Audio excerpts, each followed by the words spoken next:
फूलों से तुम हंसना सीखो, बमरों से तुम गाना। फूलों से तुम हंसना सीखो, बमरों से तुम गाना।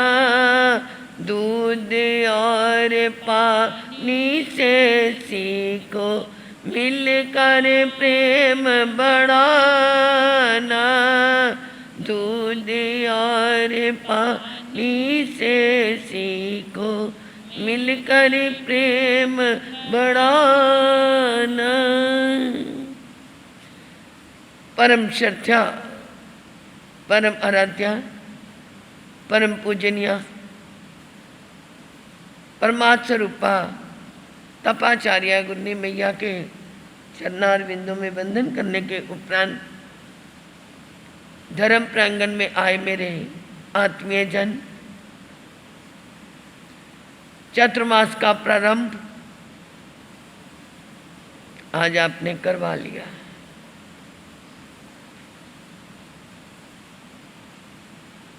साधु का 9 कल्पी विहार होता है, आपको पता है?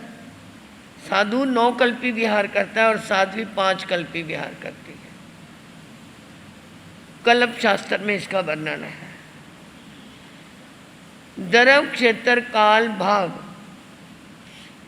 8 महीने जो खुले काल विचरण के हैं, शिष्य काल जिसे बोलती है।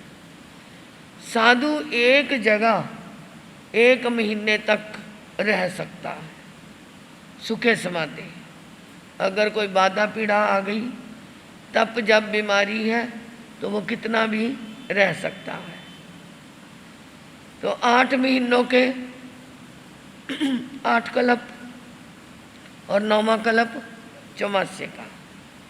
साध्वी एक क्षेत्र में 2 महीने 8 महीनों में, मतलब एक क्षेत्र में 2 महीने रह सकती है।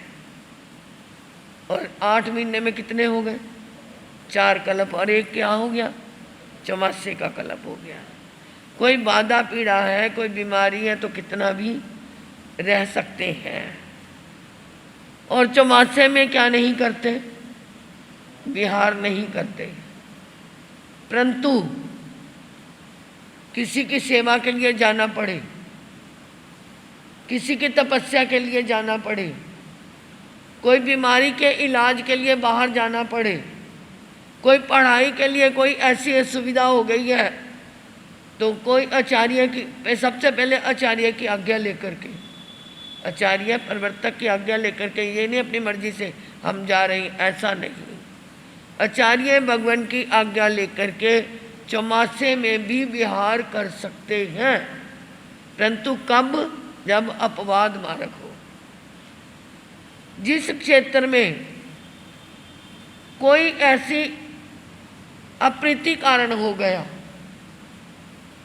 तब भी जा सकते हैं, परंतु ये कारण बहुत बड़ा कारण नहीं है। जैसे भगवान महावीर स्वामी ने पहला चौमासा किया तो वहाँ पे क्या है, वो जिस झोंपड़ी में रुके थे, पशु आए, झोंपड़ी क्या है तोड़ फोड़ के चले गए।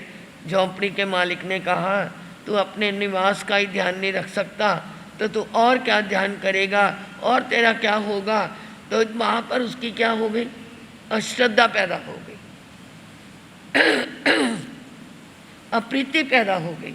तो प्रभु मौन से ही, क्योंकि उन्होंने 12.5 वर्ष क्या रखा था, जब तक केवल ज्ञान नहीं हुआ तब तक मौन रहे, तो वहाँ से उन्होंने चल पड़े थे। परंतु आज तो बोलते हैं, समाधान दे सकते हैं। इसलिए मुख्य कारण बीमारी, तपस्वी और सेवा का हो सकता है। तो 1 कल्प ये चौमासे का और 4 कल्प 8 महीने में, तो ये 5 कल्पी विहार हुआ। अधिक गर्मी ना पड़े तो भी इतना नुकसान नहीं, अधिक सर्दी ना पड़े तो भी कोई ऐसी कमी नहीं आती, परंतु बारिश ना हो तो क्या हो जाता है? सब सूखा पड़ गया, व्यापार बंद, खाना दाना बंद। इसलिए वर्षावास बहुत जरूरी है। बाहर की वर्षा जरूरी है तो 4 महीने में आध्यात्मिक वर्षा भी बहुत जरूरी है। जब आप लेके आए हो तो कम से कम मेरी बहनों एक दूसरे को प्रेरणा दो।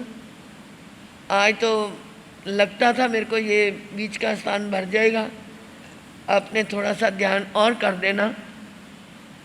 इन 4 महीनों में अपने अंदर भी बारिश करनी है। ये अंदर की बारिश हमारी आत्मा के अंदर नए नए अंकुर पैदा करेगी, नई नई खेती पैदा करेगी। बाहर की खेती तो भोजन की पूर्ति करेगी और अंदर की खेती हमारी आत्मा की पुष्टि करेगी, आत्मा को बलवान बनाएगी, विल पावर हमारी स्ट्रांग बनेगी। तो ये वर्षावास बहुत हमें एक संदेश देने के लिए आया है। बरसो, अंदर बरसो। बाहर क्या है, बारिश ना हो तो छोटे होते हम भी क्या करते थे, काले मेघा पानी दे, खाने को गुड़दानी दे, बरसो राम धड़ाके से, बुढ़िया मर गई फाके से। ये पंजाबी कहावतें हैं। रब्बा रब्बा मी बरसात साडी कोठी कहते थे, हम भी कहते थे। किस लिए कहते थे?